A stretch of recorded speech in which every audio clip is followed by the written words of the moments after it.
Well, hello everyone, and welcome to this new VI Shots Live with three special guests, and one is a surprise guest, which wasn't announced in the schedule. But thank you all for joining us. Today we're going to talk about NIWeek 2014 and all the cool stuff you can see and attend, and some other things that are not official, and you will find out about them only through the VI Shots Live show today. With me, I have Darren Nattinger, who's a senior engineer at National Instruments. Welcome, Darren. Thanks, Michael. And I also have Rebecca Linton, or do you go by Becky? Becky, usually.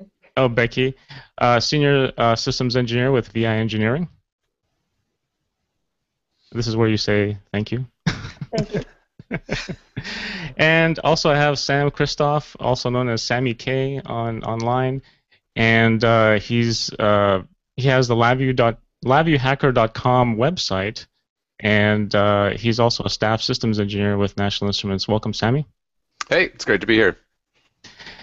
So today we have quite a bit of stuff to talk about, and we also want feedback from the audience as well. So if you go to vishots.com/live, you'll find the links to connect to the Google Plus Hangouts, and also be able to go on there and leave a comment. And I'll start off today by saying that if you have a suggestion for a session that we haven't talked about or haven't brought up, or if you're a presenter yourself and you're giving a session and you want to promote it, please do so in the comments of the show. And again, you can go to vishots.com/live. As well, if you want to be notified when the next VI Shots Live occurs, which is typically around the third or fourth week of the month, go to vishots.com/subscribe, and you can sign up for our mailing list, and I send an email out a day or two before the show with confirmation of the attendees. So, of course, the three guests we have on today have their own sessions at NIWeek. And I'm really excited to have them talk about their sessions and what they'll be presenting at NIWeek. I don't know about you guys, but I'm really excited about NIWeek. It's next week. I'm going to be there, seeing you guys in person. Talking to all my friends, all my LabVIEW friends that I see on Lava and online, and on the NI.com forums. Becky, are you excited about that? Oh, I'm very excited. It's my vacation away from my kids and my husband. I get to have some fun for a week. So now you're doing a presentation. Well, actually, it's kind of a group effort. Yeah. Can you talk a little bit about it? So I've been working with Chris Ralph. He's one of the LabVIEW champions, and we're sort of the two that are going to be spearheading the presentation. Let me bring up the time here. I always forget when it was. It's Wednesday at 3:30, and it's actually called LabVIEW Champions Live, from specification from design. And the idea is, especially when we get new engineers in, you go to these customers, you talk to them, and they have so many specifications, but it's almost like, where do you start? So we've recruited some of the LabVIEW champions to come in. Chris Roebuck, Michael, you're going to be there as well, and Tim Robinson. I am. And they're going to be, what? You are. I am. Yes. Well, that's the thing is. Well, the funny thing is that I am invited to this, but I have no idea what's going on. That's somewhat the point. You don't get to know all the details. We have a customer. We also have a surprise guest who's not our customer, but who's going to be the part of the session. And they're going to be there. They're going to give you all the specifications, and you're going to work with the other champions to come up with a solution. And so I'm going to be there along the way, helping take notes and guide where you guys are going. Chris is going to sort of be the MC, work with the crowd. They're going to be able to help ask questions of the customer in case you guys don't have any more for them. And so we can try to move along and get a full solution after an hour, or the best we can. Okay, that's kind of cool. So, Chris Roebuck is going to be there. Justin Gores from JKI. I'll be there. Yeah. Yeah, I'll be there. So Justin is going to be the customer? Yes, Justin's the customer. He has a whole backstory written. Oh, really? He has a backstory? That's funny. I'm privy to it, but you guys can't see it yet. The champions who are making this, designing the solution don't get to see it till we're there. It's really going to be live.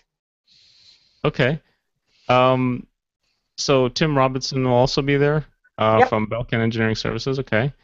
And so the customer is going to present kind of the problem statement, right, of what they want. And sorry, I'm just learning this too, so I need to know. Yeah, that's fine. So and then it's going to be thrown at us, and then we're going to come up with like a design.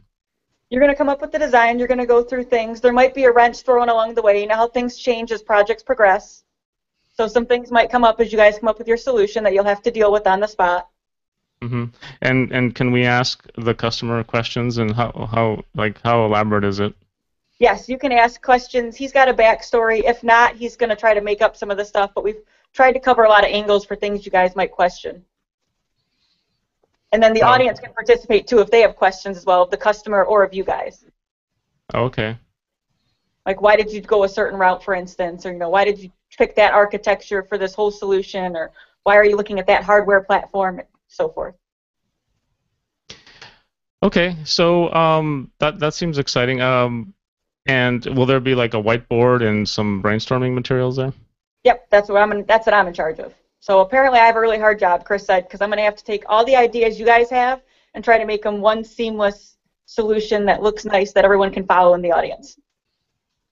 Cool. So yeah, I mean that seems kind of like a new. I've never seen a presentation, well, a session like this before. Do you know a little bit of the backstory or how it came about? Chris came up with the idea, and we talked about it a little bit, and I thought it'd be a lot of fun because I presented last week at NI, and I thought this would be a more interactive, because some of the sessions you've seen before, and this is something we hadn't seen, and everyone loves the Challenge the LabVIEW Champions. So the idea somewhat comes from that, where champions are up there. These are the old champions versus the new champions. That's actually one of my other favorite sessions. That's done in the expo hall usually, and it's a lot of fun watching what they come up with on the fly, or how quickly they can answer LabVIEW questions. And so it's similar to that, except this time it's like we're going fully from specifications all the way to the design. What do you guys come up with? Cool. And again, you said that was Wednesday at 3:30 p.m. Yep, Wednesday at 3:30, and I don't remember the room. It's 19A. Right. Okay. Well, that seems like an awesome session, and hopefully everybody can attend that. Now, there's a bunch of other things, of course, that you can do during an NIWeek besides going to sessions. And actually, there's keynotes which happen. There's a Monday keynote, Tuesday and Wednesday keynote, and typically in these keynotes, well, first of all, they start at 8:30 a.m., which is really early. So if you've been partying the night before, it'll be pretty tough to get to those. But one recommendation is don't party too long on the night before, because these keynotes are pretty cool, and they showcase a lot of NI hardware in interesting and fascinating customer solutions. Typically what happens is on the Tuesday keynote, there's a presentation by Dr. James Touchard, who's the president, CEO, and co-founder. Also, Mike Santori, the vice president of NI Product Marketing, will be there on Tuesday, and that starts at 8:30 a.m., so you don't want to miss that. On Wednesday, which is kind of my favorite day because I always get to hear Jeff Kodosky, who's considered the father of LabVIEW, talking about some of the new cool things that he's worked on and some of the directions he's taking LabVIEW, which is always fascinating to watch and hear. So Jeff Kodosky will be there, the NI co-founder, and is a business and technology fellow. And also Ray Almgren, the vice president of NI marketing, will be there on Wednesday giving a keynote as well.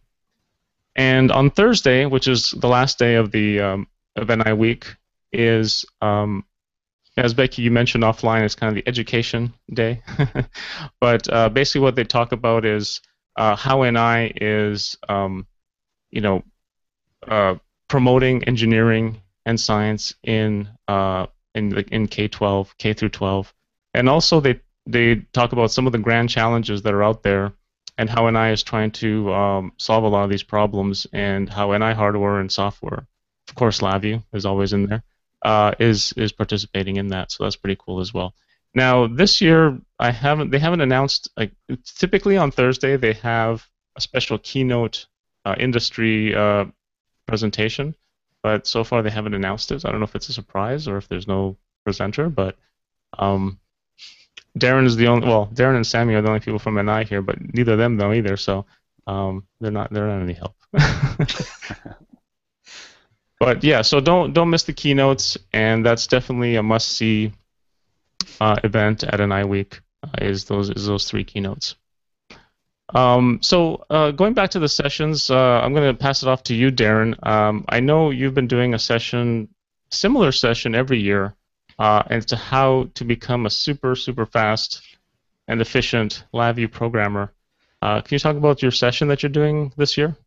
Sure. So I'm presenting on Thursday morning at 10:30, and I'm going to be in room 17B on tips and tricks for faster LabVIEW development. So I'm going to be talking about all sorts of ways to take that mental image that you have of a VI and get it translated into the block diagram on your screen as quickly as possible.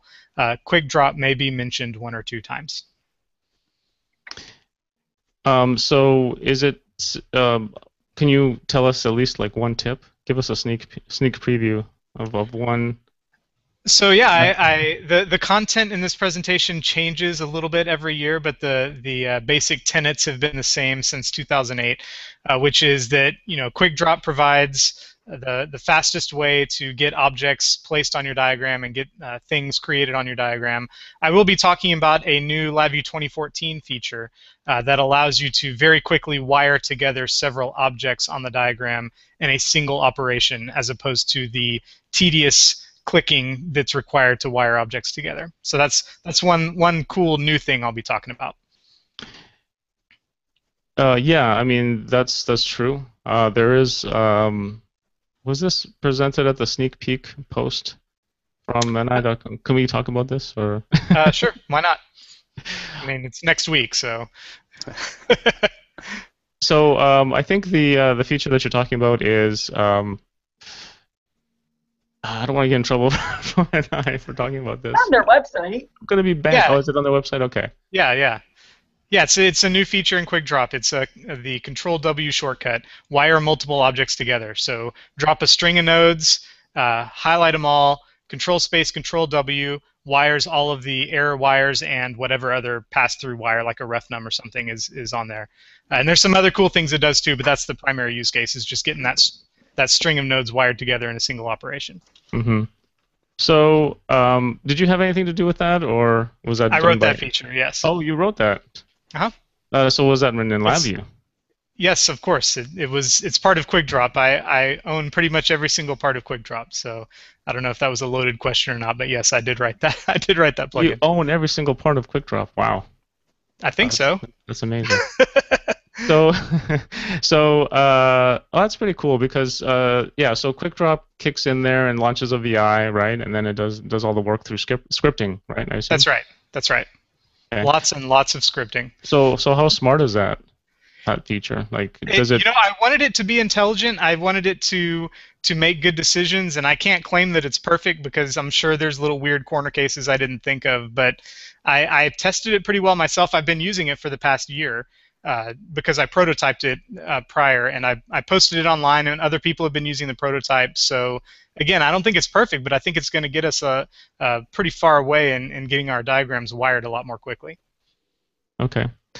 So just wanted to mention that some people have been noticing that the Google Plus link on the web page is not working. So I've fixed that with the magic of the internet's here. And so if you go to vishots.com/live and refresh that page, the links there now point to the Google Plus Hangouts. But of course, you should know the Google Plus Hangout location, the announcement already, because everyone listens to VI Shots live, right? So yeah, so now go in there and ask any questions you have of our guests, or if you want to suggest some sessions that we haven't talked about today, you can go in there and do that as well, or any other tips you have for NIWeek. So Justin posts in the comments. It says for Darren, I guess. Did you pick Control W specifically so you can laugh every time someone accidentally closes their block diagram window? Justin, I picked W because it stands for wire. If I really wanted to screw people over, I would have made it Control Q. Luckily, you have yeah, Control Q. You sure you want to save your changes? No. Cool. Yeah. So before we get in, talk to you, Sammy, about your presentation, I wanted to also mention a few things about NIWeek, which is a lot of people.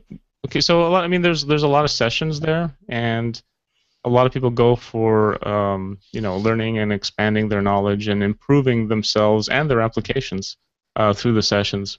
But a lot of people also go there to socialize and meet other developers and people that they interact with online. And the best place to do that is the NIWeek parties. So the first one is Monday night. If you can make that, that would be great. Excuse me. It's the NIWeek Kickoff Happy Hour, and I guess it's called Happy Hour for a reason. It starts at 5:30 to 7, and it's in the expo hall. And there you can basically go there and look at the exhibits, because that's when the exhibit hall opens for the first time. So you can go there, look at the exhibits, and you can interact with other developers and from NI and from the community. Everyone's going to be there, so it's pretty cool. So I don't think you guys should miss that.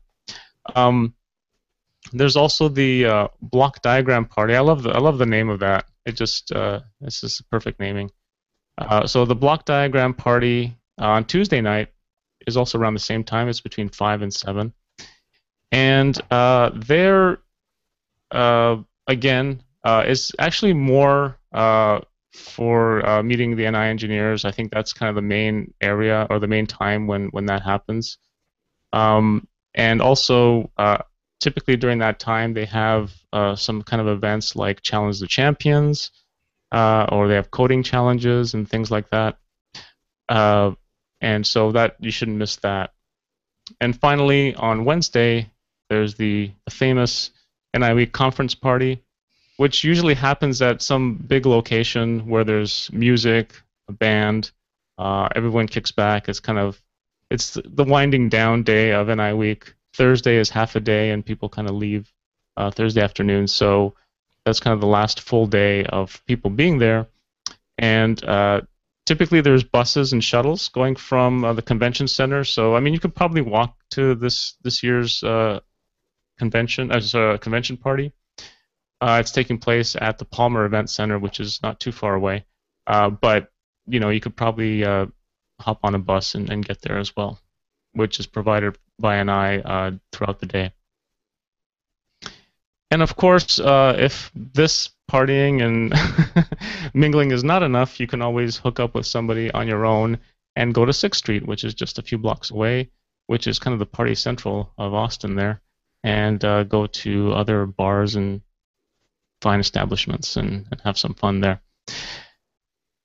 Before I get to Sam, I just want to go back to you, Darren. So everybody, well, if you don't know, there's this coding challenge that apparently Darren participates in every year. I don't know why, but he does, and he's mounted this quite elaborate trophy, and it keeps growing and growing every year. Can you talk about that a little bit? Yeah, so in 2008 was the first time I competed in the World's Fastest LabVIEW Programmer contest at NIWeek. 2008, also not coincidentally, was the first year QuickDrop was in LabVIEW. So I've won the contest the past 6 years in a row, and I guess it's part of my job description because they pretty much assume I'm going to be up there every year at this point. So yeah, there's the way it works is there's a little station out on the expo floor where people can walk up and do this quick little coding challenge. It times you to write these simple little VIs. And at the end of NIWeek, like on Thursday morning, they look and see who has the best times. And the top 2 people from that compete against one another on stage at the coding challenge at noon on Thursday. And then whichever one of them wins competes against me for the title of the world's fastest LabVIEW programmer. So that's happening yet again this year on Thursday at noon. Last year was the closest I think it ever was, wasn't it? I'm getting too old for this, Becky, because I was worn out by the time that was all said and done. Yeah, I was too. So Becky, are you going to do the coding challenge? Maybe. I'll try. Cool. We program smart. not very fast. Our code works, and it's very well put together. That's Good very for you, important Michael. too. But it's pretty slow. I mean, we develop it really at snail's pace. So yeah, and the thing is, don't be discouraged by Darren's consistent win streak. The way it works is the prize goes to the loser, which Darren doesn't like. But hey, so yeah, so even if you're at the finals and it's up against you and Darren, so I mean it's great. I mean if anybody can beat Darren, that would be awesome. It's going to be going down the history books. But if you get second place, you still win a great awesome prize. So don't be discouraged by that. So Sammy. We talk a little bit about the LabViewHacker.com website because some people might not know about all the cool stuff that's going on over there.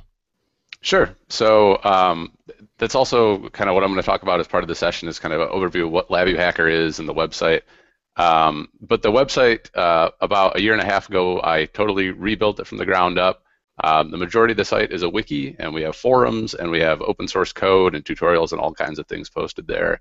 And kind of my motivation for redesigning the whole site was to make it a place where anybody can come and either use some of the useful open source code we develop or contribute their own projects or contribute to the existing code libraries. So it's really meant to be a community for LabVIEW hackers. And then in my session, I'll talk about how we do this open source LabVIEW development. So all of our libraries are posted on GitHub. And I'm sure most of you are aware that source control with LabVIEW can be a bit tricky. So I have some tools that I've developed over the last few years that help make that a little bit easier and help you manage like pulling source from a repo and then getting it into your LabVIEW directory, developing, pulling it back out, and then building libraries. So tools to automate that whole process and make working with source control a lot easier. And then in the fashion of the last couple of years when we had LabVIEW Hacker sessions, I'll go through some of the new LabVIEW Hacker interfaces. So I'll be talking about links, which if you guys are familiar with the LabVIEW interface for Arduino, it was recently replaced with a new toolkit called Links, which is very similar but more generic and works with more devices. Right now I'm working on support for the Raspberry Pi, so you'll be able to talk to a Raspberry Pi using LabVIEW running on your desktop. And I'll show the PlayStation 4 controller interface and Xbox One controller interfaces, which just went out the last about 2 weeks ago, which were developed as part of the Expo Floor demo that I'll have at NIWeek.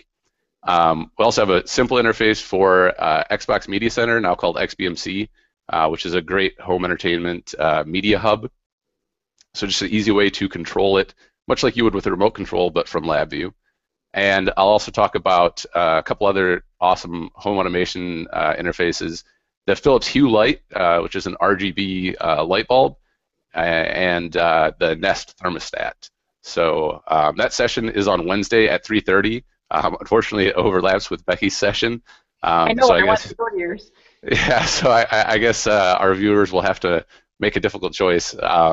But it's Wednesday at 3:30 in 16B. Cool. So, yeah, I mean, there's so many things on your website that you have that people who love hacking hardware devices, and this is the good type of hacking. It's not Yeah. this is basically how to get LabVIEW to talk to all these kind of consumer devices, and also things like the Arduino and the Raspberry Pi. But there's a ton of resources on there. So you said there's going to be a demo of some of your stuff at the Expo Hall. Can you talk about some of those? Yeah, so it will be in the LabVIEW zone, and it's basically a home automation demo. So it's meant to show you what you could use LabVIEW for at home.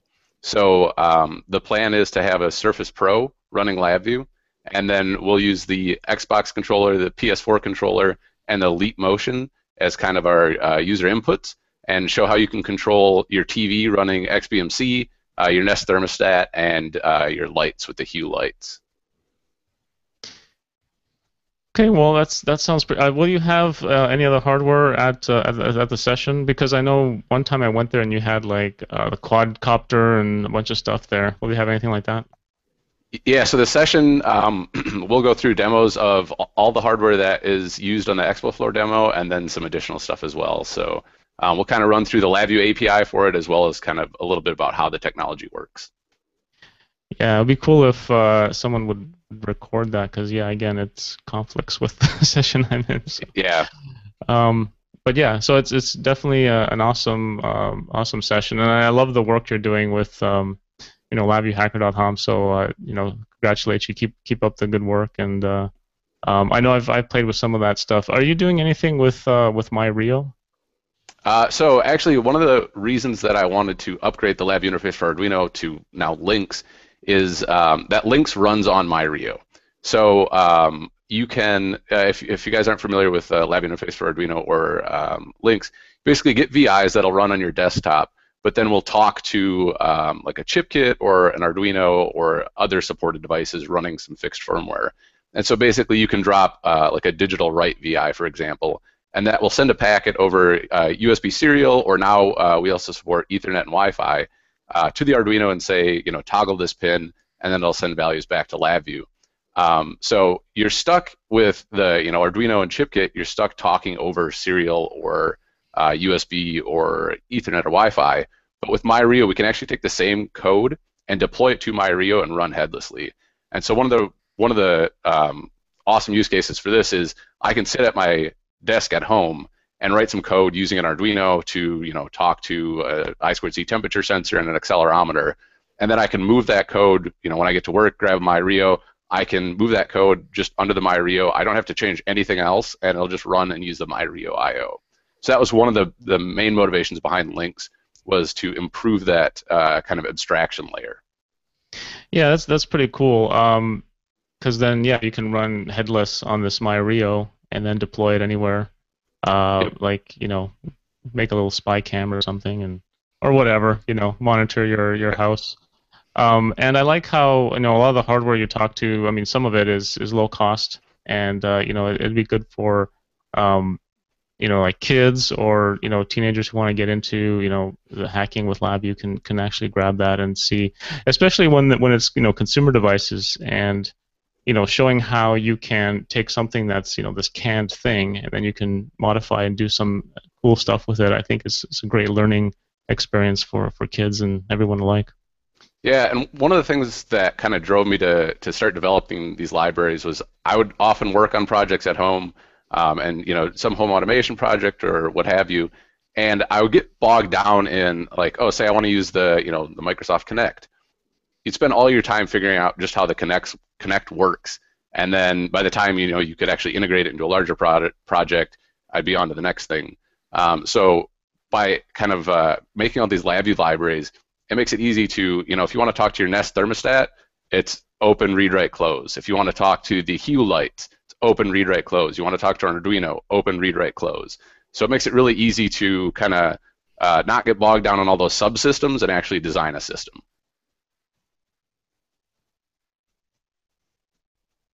So yeah, so I mean that sounds pretty good. Again, I'd love to go to that session, but I can't, unfortunately. Yeah, we'll have to see if we can get someone to record it for us. Yeah, you should try to do that. Now, I'm going to go through some, we mentioned that the 3 sessions here from our presenters, but there's hundreds of other sessions that you can go to as well, and I'm just going to mention a few of them that piqued my interest and I think are worth going to. Of course, the LabVIEW Hacker Hacking the Real World session, I think it's on that list. There's also a session for LabVIEW Object-Oriented Programming, which is given by Stephen Mercer, and a lot of the sessions that Stephen Mercer presents are very popular because a lot of people are trying to get into object-oriented programming, and it's a bit of a tough challenge for them going from procedural programming into object-oriented programming. Of course, if you go to a session where Stephen Mercer is in, then you better be prepared to be dumped a lot of information into your brain, because he talks about a lot of advanced topics that take object-oriented to the next level. So be warned that if you go into that session, which is Thursday at 1 p.m., it's called LabVIEW OOP, Computer Science for the G Programmer. That is kind of that type of session where he talks about advanced LabVIEW topics. A lot of these sessions I'm going to be recommending are LabVIEW focused because that's what I like. However, there's a lot of cool sessions as well related to embedded programming, which is of course LabVIEW as well. So if you're doing a lot of embedded programming, there's tons of sessions on that as well. The next session I want to recommend is again it's design patterns. So this is kind of an advanced topic again, implementing Gang of 4 design patterns in LabVIEW. And this one is Thursday, August 7th, 2:15 p.m., and that is presented by two people from Averna, Yves Lemay and Joseph DeRosier from Averna, and they're talking about different design patterns in LabVIEW and how you can apply design patterns created in other environments into the LabVIEW environment. So that's, again, a session that you can go check out. There's a session that is being presented. I believe it's from Nancy Hollenbeck, who's a friend as well of the community. It's called Designing a Framework in LabVIEW, Borrow or Build. And this session actually was presented at the CLA Summit in Austin this past March, and it was a pretty good session where how you can decide choosing between different frameworks. The buzzword these days is frameworks, and everyone wants to make sure that they're picking the right framework and making the decisions correctly. So if that's the case, then you should go to this session to find out more about how to whether you should design your own framework, which everyone loves doing, or you should borrow some ideas from other people, or use an existing framework. And that's from Nancy Hollenbeck, Thursday at 2:15. Quite a few more here. I'm just going to mention them. Creating highly innovative user interfaces with LabVIEW. Again, this one is how you can take your user interface designs to the next level. It's presented by Samuli Bergstrom. He's an engineer with National Instruments, and he's going to talk about some ways where you can do some advanced LabVIEW UI design. And it's taking place twice, Tuesday at 2:15 and Wednesday at 1 p.m. Again, at these sessions they might be conflicting with things that you want to go to, but I will put links to all of these on the show notes page of this post if you want to go and see the collection of all the stuff we mentioned.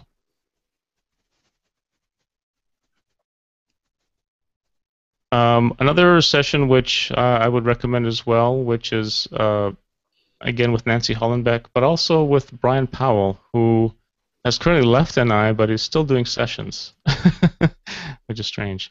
But he's at NIWeek doing a session on code review best practices. Now, this one was pretty popular last time it was presented, and basically Nancy Hollenbeck and Brian Powell have decades of experience with designing software, working with software teams, and going through the code review process. So they're going to talk about some of the tips and how to do things the best way when doing code review, because I think code review is one of the key aspects of software development in LabVIEW. There always needs to be a code review, and Darren, I believe, even internally practices this, correct, as doing code reviews? Absolutely, and yeah, Brian has a lot of really smart things to say about it too, so that's going to be a great session to go to. So Becky, do you have anything that you would like to attend at an NIWeek? Is there something that is burning that say, oh, I have to go to this session? Well, there's a couple sessions, but the one thing that I really love to go to every year, and you forgot to mention when you were talking about the fun events, was the lava barbecue. Right. That's why we have other. Tuesday night. That's why we have other people on the show smarter than me, because I don't remember everything. Yeah. So we have other events, which is the lava barbecue, and the lava barbecue. If you want to find out more information about it, go to lavag.org/bbq, and then there you'll find a link to where you can sign up for the barbecue. There's a fee because it's not an NI-sponsored event. It's something that the community funds on their own dime. So there's a little bit of a fee. It's about $35, but it's a small price to pay to meet all the gurus of LabVIEW, all the top minds in the community that hang out on the Lava forums and on the NI.com community forums. Also, a lot of NI engineers that work on the LabVIEW team will be there. I know Darren will be there, of course. And so you'll be able to... Got your limericks ready? I didn't write any this year. I used them all up last year, so... Oh, okay. Sorry. So Darren writes limericks, LabVIEW limericks, apparently. And yes, the last few years we had some of those, but no limericks this year, Darren. I'm disappointed. I'm all out of ideas, Michael. I'm been too busy with other stuff. Sorry. Okay. Well, we'll have to ask the audience to come up with some LabVIEW limericks to supply for the lava barbecue, because we need those to keep the night going. Yeah, so that is taking place at a specific restaurant, which I don't know. I think it's Schultz Garden. It's at the Schultz Garden, which is about a mile away from the convention center. It's a long walk up some hills. And if it's hot, which it always is in Austin in summer, then it'll be kind of a bit of a tiring walk. But you can team up with other people, and some of them have cars, and you can get rides there or whatever. Or you can take a cab, of course. So yeah, so there's the lava barbecue. What's that? Oh, go ahead. I was going to say one other session I was looking forward to was Fabiola's doing one on Thursday about unit testing in LabVIEW, and she actually had presented it at the CLA Summit in Europe this year. So I didn't get to see that, and I was hoping to check that out. It looked pretty good. Yes, the session is called Save Time and Money with Unit Testing with Fabiola de la Cueva. There, I got to say de la Cueva on the air again. I love that. So she's a LabVIEW consultant for Delacorp, and she's doing a session on unit testing where she's actually gone through and used the NI unit test framework and then the JKI VI tester framework. And she also did this session at the CLA Summit, as you correctly pointed out, Becky. And I saw it in Austin. It was pretty awesome, and she did a great job there. So that is on Thursday, 2:15 p.m. So definitely go check that one out. Darren, any sessions that you'd like to view? If anybody is going to be there on Monday, Norm Kirchner is presenting on hardware abstraction layers on Monday afternoon, I believe at 4 o'clock. And it's always great to hear Norm talk about stuff because he's a smart guy and he has some smart things to say. So I'm looking forward to that one. So I did a search for Norm on the session page and I couldn't find Norm. Oh, here he is. Yeah, 4:30. No sessions for Norm. Trust me, he's presenting at 4:30 on Monday. Okay. 4:30 on Monday. Oh, it's because it's the Alliance Day, right? Is that right? Okay. Yeah. So there's a day on Monday which is called the Alliance Day, and most of our listeners and watchers are Alliance members, but not all, of course. And on Monday is basically a special day where there's sessions that only Alliance members are participating in. So I guess this is one of those sessions. So Sammy, is there any session outside, of course, of your own that you'd like to go to? Yeah, as you mentioned before, MyRio is maybe one of the most fun pieces of hardware that NI has. So I'm looking forward to a couple of sessions on MyRio. Some of that stuff is on Monday as well, with the academic stuff going on Monday. So a couple good sessions there, and then I'm with MyRio running Linux RT now. There's also a couple embedded Linux sessions that I'm looking forward to. And what do you like about the MyRio? Like, what is that thing that fascinates you about it? Well, so I guess fair warning, I was on the software team for it for a year, so some of it's that I got to help out with it. But just the out-of-the-box experience is great. USB connect, plug it in, and you get a little pop-up that says, what do you want to do? And you can run a test panel. You can see it working within seconds, which is pretty awesome. And then the ExpressVIs, a lot of people kind of hate on ExpressVIs if they're used to some of the other ExpressVIs, but the MyRio ExpressVIs are like blazing fast, really easy to use, and it's a great way to really quickly get to the peripherals. So I2C, SPI, PWM, analog I/O, and digital I/O. It's just really easy to write some pretty awesome applications pretty quickly. And then the fact that it's running Linux under the hood, if you are a Linux guru, you can really do some pretty awesome things. Install stuff that you never would have on a VxWorks-based CRIO or a device like that in the past. So it opens up just a lot of really awesome possibilities. Cool. Yeah, I agree. I mean, the MyRio is pretty awesome. I actually purchased one myself. I had a discount because I joined one of the MOOC online courses, and they had a discount plan. So it's a great way to get one. It was a steal. It was like at $250 or something like that, which is a pretty good deal. We have a comment in the comment section by Brian Powell. He says that Austin has a bicycle sharing program with bikes available for rent around town. It's about $8 a day, and he mentioned it, I guess, because it's a good way to get to the Lava Barbecue and other things around Austin. So it's austin.bicycle.com is the website. It's kind of cool. And you can also get some exercise at the same time. Brian's a lot into bicycling. I lost my notes. Oh, here we go.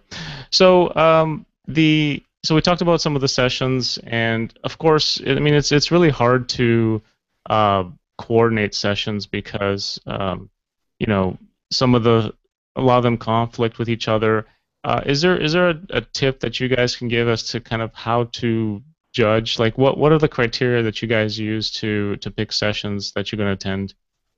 Becky? One of the things I do is I've also watched, there's, I forget his name, one of the guys on Lava, he always videotapes some of the sessions. Mark Balla? Yeah, Mark. And so what'll happen is sometimes I'll go into a session, and like if I'm debating between two, Mark will be recording that one, so I'll actually go to the other one all of a sudden because I know I can get a video of that one later.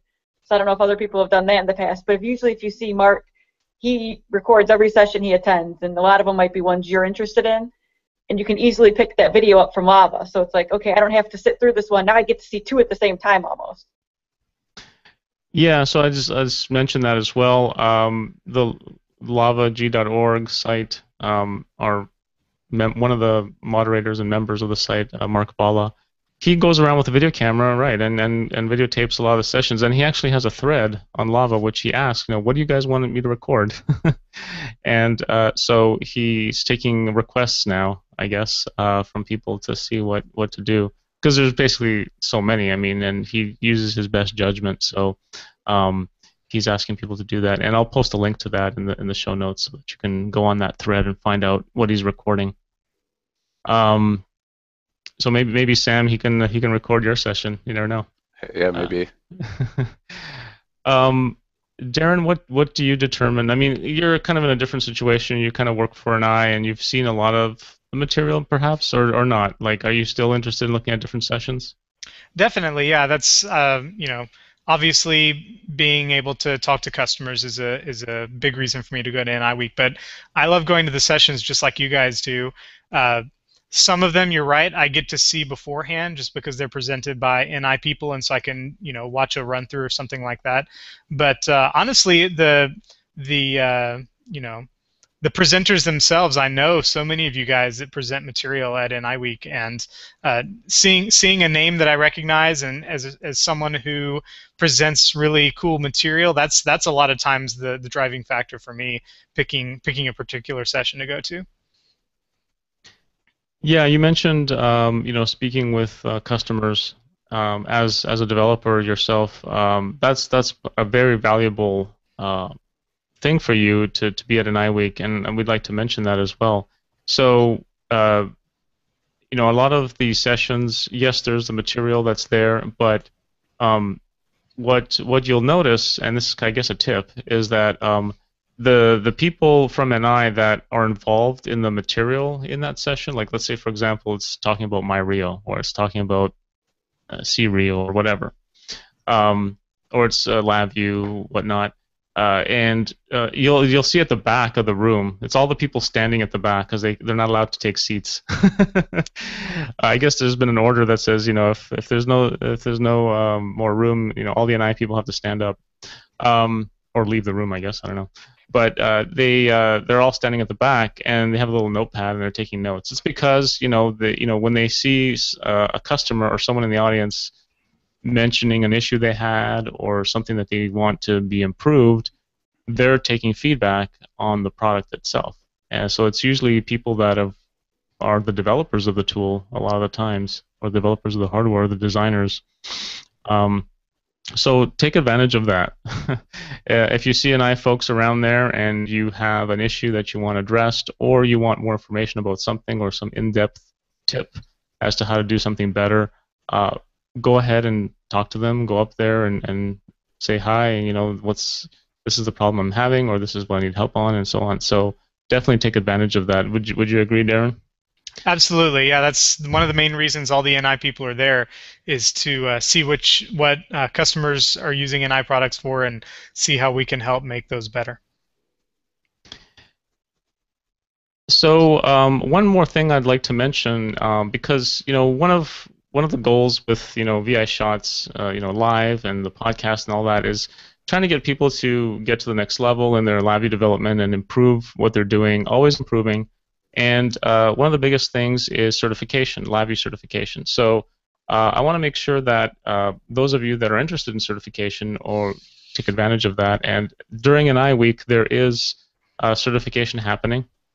So you can get certified at all levels, and you usually purchase that through the registration. So when you register for an iWeek, there's a checkbox that says, do the certification test.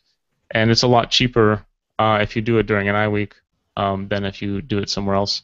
Well, not a lot, but there's a bit of a discount.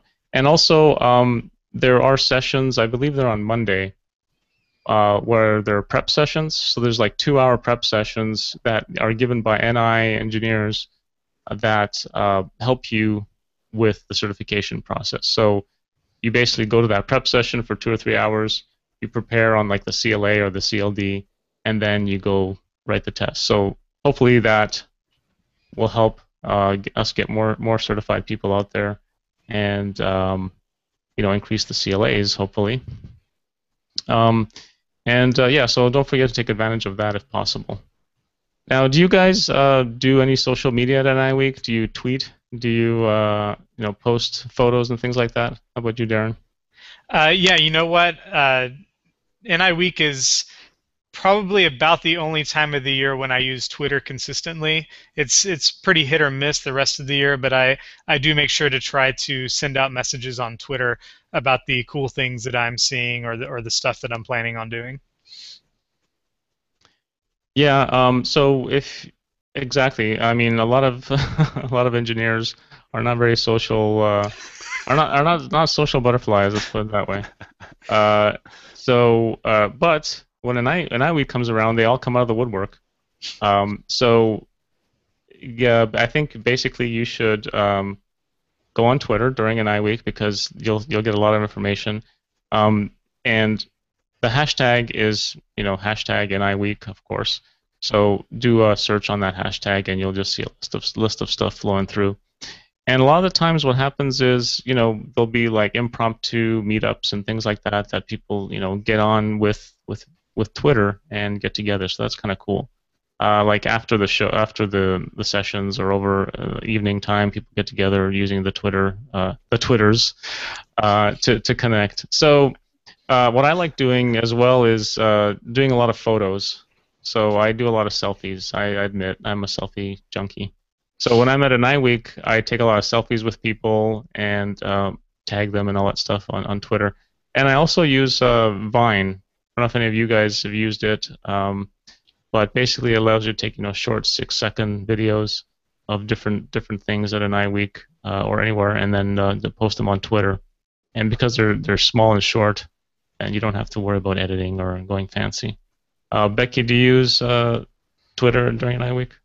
That's pretty much, if you look at my Twitter name, that's all you'll see is like last week at NIWeek, I think was the last time I tweeted. So most of the time I'm on Facebook, but during NIWeek I do Facebook and Twitter, and I do a lot of pictures too, but those usually end up on Facebook.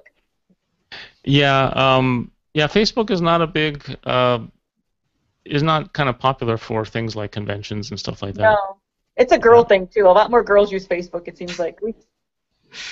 I don't know what Facebook. It is.